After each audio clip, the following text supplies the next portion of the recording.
বিয়ের 1.5 বছর পর আমার একটা স্বপ্ন পূরণ হতে যাচ্ছে, আর স্বপ্ন দেখতে কারই না ভালো লাগে বলো। আর যখন বিশেষ করে সেই স্বপ্নটা পূরণ হয় তখন তো অনেক ভালো লাগে, তাই না? তো আজকে হচ্ছে রাখি পূর্ণিমা। তো দেখো আমি কিন্তু রাখি পূর্ণিমার দিন চলে আসছি, আমি আর আমার বর বিকেল দিকে একটু বেরিয়েছি, শোরুমে যাব। তো দেখো শোরুমে গিয়ে আমরা ওখানে আলমারি দেখছিলাম, তো ঢুকতেই আমার একটা আলমারি চোখে পড়েছে। দেখো এই ব্ল্যাক কালারটা আমার ভীষণ নজরে পড়েছিল, আমার বর তো প্রথমে খেয়ালই করেনি, তারপর আমি বরকে ডেকে ডেকে দেখাচ্ছিলাম, দেখো এই আলমারিটা আমার না ভীষণ পছন্দ হয়েছে। সত্যি কথা বলতে গেলে এই আলমারিটা না আমার ভীষণ পছন্দ হয়েছে। তো তারপরও আমি বাকি আলমারিগুলো দেখে নিচ্ছিলাম, আর শোরুমে গিয়ে তো আমরা ভীষণ কনফিউজডে পড়ে গেছিলাম। এখানে আমাদের না দুটো পছন্দ হয়েছে, একটা ব্ল্যাক শেড আর একটা হচ্ছে স্কাই ব্লু। তো আমার বড় সেখানে কনফিউজড হয়ে গেছিলো যে কোনটা নিব, সেটা আমরা না দুজনে ঠিক করতে পারছিলাম না। তারপর অনেক চিন্তা ভাবনা করে আমরা এই ব্ল্যাক কালারটাকে সিলেক্ট করেছি। অনেক কিছুই কিনতে ইচ্ছে করে, কিন্তু কি করব বলো, টাকা কম থাকলে যেটা হয় আর কি, টাকা না থাকলে অনেক শখের জিনিসও মানে হাতছাড়া করে দিতে হয়। তো যাই হোক, এটা যখন খুব দরকারি একটা জিনিস তো নিতেই হবে, যতই ভাবি আর যতই যাই করি, এটা না হলে চলবে না। আর এই আলমারিটার দামটাও একটু খুব বেশি নিয়েছে, তো যাই হোক বেশি নিলেও কিচ্ছু করার নেই, নিতেই হবে।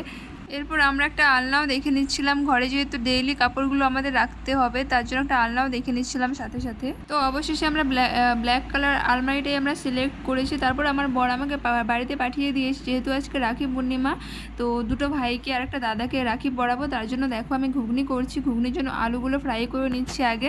আর বাড়ি এসে আমি একদম মানে জামা কাপড় যে চেঞ্জ করবো সেটারও সময় পাইনি। দেখো আমি এদিকে ঘরে এসে সব কিছু পরিষ্কার করে, সব পুরনো যে আলনাটা ছিল ওটা থেকে সব কাপড় নামিয়ে তারপর ওই পুরনো আলনাটা বাইরে দিয়ে দেখো পুরো ঘর পরিষ্কার করে দিয়েছে, কেননা এখানে আলমারিটা রাখা হবে তার জন্য। আর এদিকে দেখো আমি কিন্তু ঘুগনির জন্য ছোলা এখানে আমি সেদ্ধ করে নিয়েছি।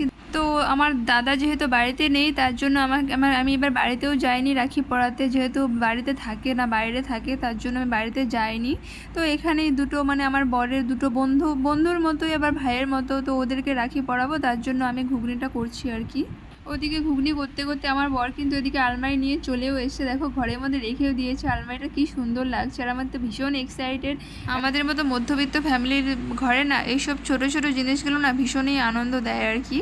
মানে কি বলবো, হয়তো অনেকের কাছে এটা খুব সামান্য একটা জিনিস, কিন্তু এটা আমার কাছে না অনেক কিছু। কথা বলতে বলতে অনেকটা ইমোশন হয়ে যাচ্ছে। তো যাই হোক, দেখো এদিকে মানে লুচি হয়ে যাচ্ছে, ঘুগনি হয়ে গেছে, ওদিকে তো দেখো লুচি হয়ে গেছে। তো ওই ভাইদের রাখি পরিয়ে তবে লুচি খাওয়ানো হবে আর ঘুগনি খাওয়ানো হবে। আর আজকে আমার এতটা আনন্দ লাগছে না কি বলবো, মানে তোমাদের বলে বোঝাতে পারবো না আর কি যে কতটা আনন্দ লাগছে, আমার ভীষণই আনন্দ হচ্ছে আর কি। তো তারপর দেখো ভাইদের রাখি আমি পরিয়ে দিচ্ছি। আমার বর ওদিকে ক্যামেরা করছিল, বরকে বলছি তুমি ওদিকে ক্যামেরাটা ধরে রাখো, আমি ওদিকে রাখি পরাবো, তুমি এটা ভিডিও করো। তো দেখো আমি ব্লগে দেওয়ার জন্য ভিডিওটা আমি করে রাখছিলাম। তো দেখো কত সুন্দরভাবে আমি বসে রাখিগুলো পরাচ্ছি। আর এখন তো আমার বিয়ে হয়েছে, আমার দাদাকে তো রাখি পরানো হয়ই না, ওর সাথে দেখাও হয় না, রাখিও পরানো হয় না। তো যাই হোক, বিয়ে হয়ে গেলে আর যা হয় আর কি।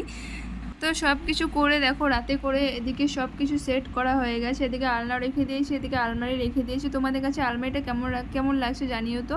তারপর আমার বর তো চলে গেছে, এত কাপড় চোপড় রেখে চলে গেছে, সব ও গেছে আড্ডা দিতে, আর এখন আমাকে একা একা সব কিছু গোছাতে হবে।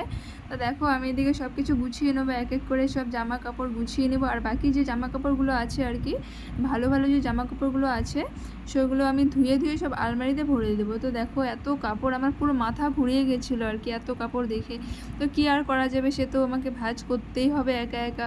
তো দেখো আমি শুরু করে দিয়েছি, আমি আমার কাজ রাতে করে দেখো সব ভাঁজ করে নিচ্ছি এক এক করে। তো তোমাদের কাছে আলমারিটা কেমন লাগছে আমাকে জানিও তো। আমার তো ভালোই লেগেছে, আমার বরেরও খুব ভালো লেগেছে, আর যেই দেখি যে বেশ ভালোই বলেছে। তোমাদের কাছে কেমন লাগছে আমাকে কমেন্ট করে একটু জানিও। তো এখন আর কাপড় চোপড় রাখতে অসুবিধা হবে না আর কি, এখন কাপড় রাখার অনেক জায়গা হয়ে গেছে, এখন এদিক ওদিক প্লাস্টিকে ভরে রাখতে হবে না, ট্রলিতে ভরে রাখতে হবে না, অনেক অসুবিধা হতো। তো যাই হোক, এই ছিল ভিডিও।